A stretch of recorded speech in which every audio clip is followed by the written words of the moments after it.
실내 눈을 피해 결승선에 들어오는 분들은 통과입니다. 그럼 시작합니다.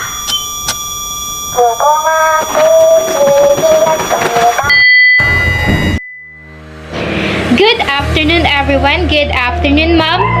For today's video, we're going to discuss the material economic self together with the FSM and FGT students. So let's start in material self. What is material self all about? The material self, according to William James, it pertains to the object, places, or even people which have the label mind. So for William James, the core of the material self was the body, the sum total of all that he can call his, not only his body and his psyche power, be it his clothes and his house, his wife and children, his ancestors and friends, his reputations and works, his hands and bank account. Such as positions are viewed as extensions of individual entities. The self, as reflected through your interactions with others, actually a variety of selves that respond to changes in situations and rules. So what is the material self example? A material self is made up of everything that a person owns, like his or her car, house, clothes, even her family and friends. For example, I own a gadgets, shoes, and clothes. All of this will be a contribution to my material self. It's LJ Bergantinos from BS Manufacturing Engineering Technology, 4th year, and I'm going to talk about the material possession. Possession can be used as a status symbol. Valuable possessions are those who are visible to the eyes. The more expensive, the more the other people are impressed. So you can see in the picture, meron tayong mga sasakyanan. So sa possession is kanang gusto nimo makuha yung isa ka bagay o naiinggit ka, kunyari gusto ka ng motor o nakita mo yung sakyanan ng kaibigan mo, parang gusto mo rin magganto. Next is the object and the things help make build a person and also shows what kind of person she is.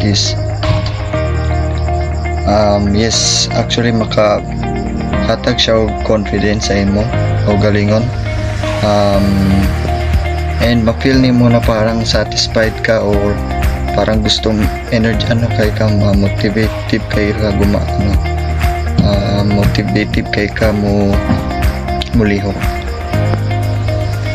So next is material possession can be a reflection of hard work and success. Yes, siyempre naman is hindi naman masama magpa-flex sa imong mga things kung naghirapan mo naman siya. So, defining the self by material possession can also contribute to feelings of well-being, including sense of personal growth and purpose of the meaning in life. Yes, siyempre, malaki na tayo, mas kailangan natin ng mga things na para mag-grow ta. I mean, for example is, so tumatanda na tayo, kailangan na ng mga bahay, siyempre mga kotse, and mga things, mga damit. Sa kinahanglan yun as para kasama na yun, part na yun sa ating pag-grow. Okay, the people tend to appraise other people through their material possession.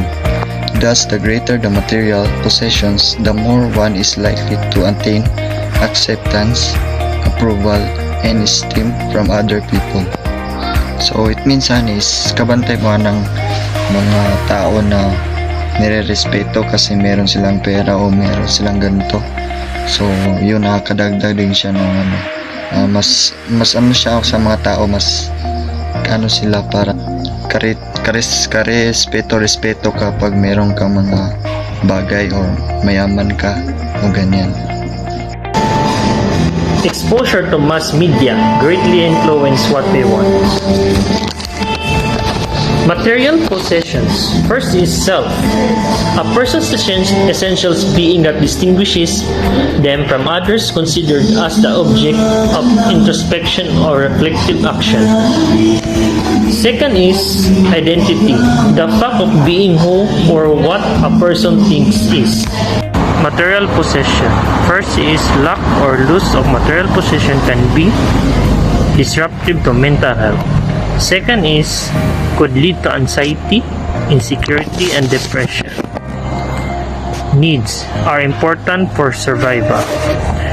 Wants are synonymous to luxurious. People buy them for reasons that do not warrant necessity. So, symbolic motives. So, now, first is status, the extent to which people believe they can derive a sense of recognition or achievement from owning and using the right kind of product. So second is affective motives. So a concept used in environmental psychology, affect emotion serves as a motivator of pro-environmental behavior in relation to the economic. Self-affective motive can be a basis of the buying behavior. Thus, using affective motive, people buy the goods not only because they think they need, but more so because of the joy and happiness affect buying the goods provide through the mere acquisition of it. The strong desire for material possessions could lead to psychological dysfunction, impairment in functioning, such as impulsive buying disorder, CBD, which is characterized by obsession with shopping and buying behavior that causes adverse consequence, etc. dips. Hi guys, my name is Fernandez Villa Jr. and today I'm going to talk about economic self. So, basahan ako kung sa'yo i-assign topic mo sa So, what is economic self?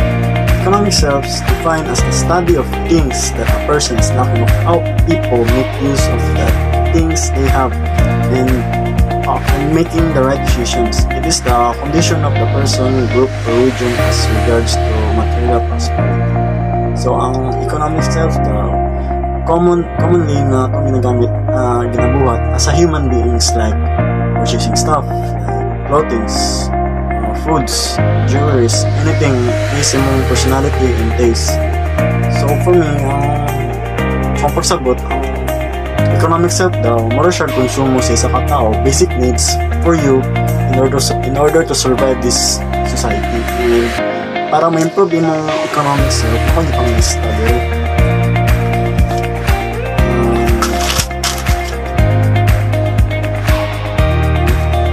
Para pag ma-improve yung economic self, para mabuyag malinawan, mamatayag malinawan.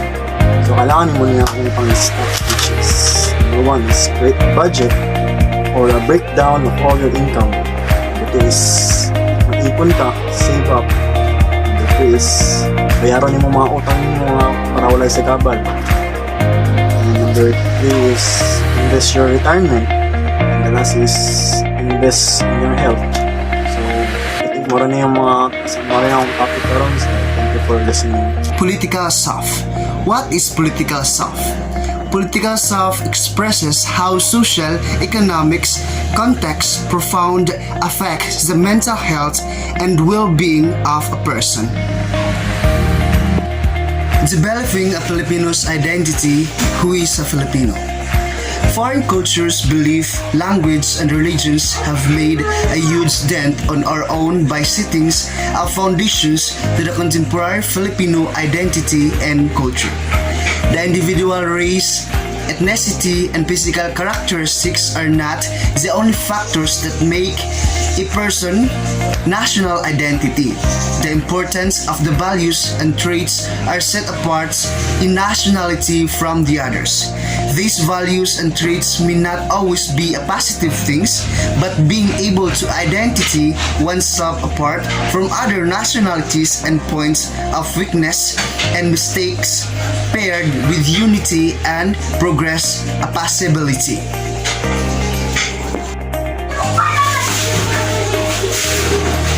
In this study, we examine how political expressions on social media influences 4 dimensions of the political self-concept identified by the previous researcher. Number 1 is political interest. Number 2 is political self-efficacy. Number 3 is preserve political participations. And number 4 is preserve political knowledge. How can I develop my political self?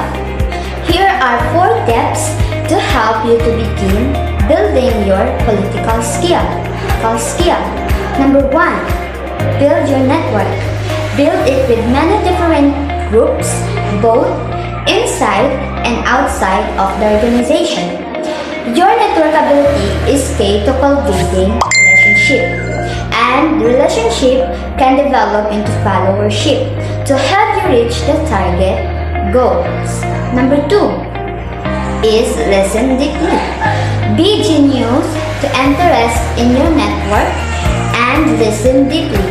Make the interpersonal connection to build bond and trust, then and care for the connections with genuine interest.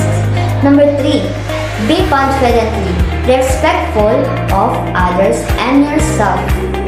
Your sincerity in respecting your interests, the interests of others, and of the organization make the difference into developing the strong followership and mentoring others to do the same. Number 4, the last, connect the dots. Social is important to political navigation. Understanding how your interests and the interests of others can be mutually beneficial as they support the organization is what creates the true win-win situation. Philippine democracy and nationalism. Filipino nationalism refers to the establishment and support of a political identity associated with the modernization state of the Philippines, leading to a wide-ranging campaign for political, social, and economic freedom in the Philippines. Democracy government in which power and civic responsibility are exercises by all citizens, directly or through their freely elected representative.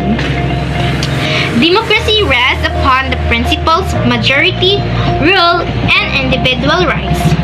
Fair, frequent, and well-managed elections are essential in a democracy. Why is Filipino nationalism is more important? Because Filipino nationalism is long distance. It places greater emphasis in the country's physical borders and its people's imaginings of the Philippines. When these borders are contested, it provokes a strong sense of national protection from both citizens and government officials. The strength and weaknesses in Filipino characteristic. Pakikipagkapwa. Number 1, extreme personalism. Number 2, extreme family-centeredness. And number 3, lack of discipline. Number 4, positivity and lack of initiative. And number 5, colonial mentality. And 6, kanya-kanya syndrome. And lastly, lack of self-analysis and self-reflection.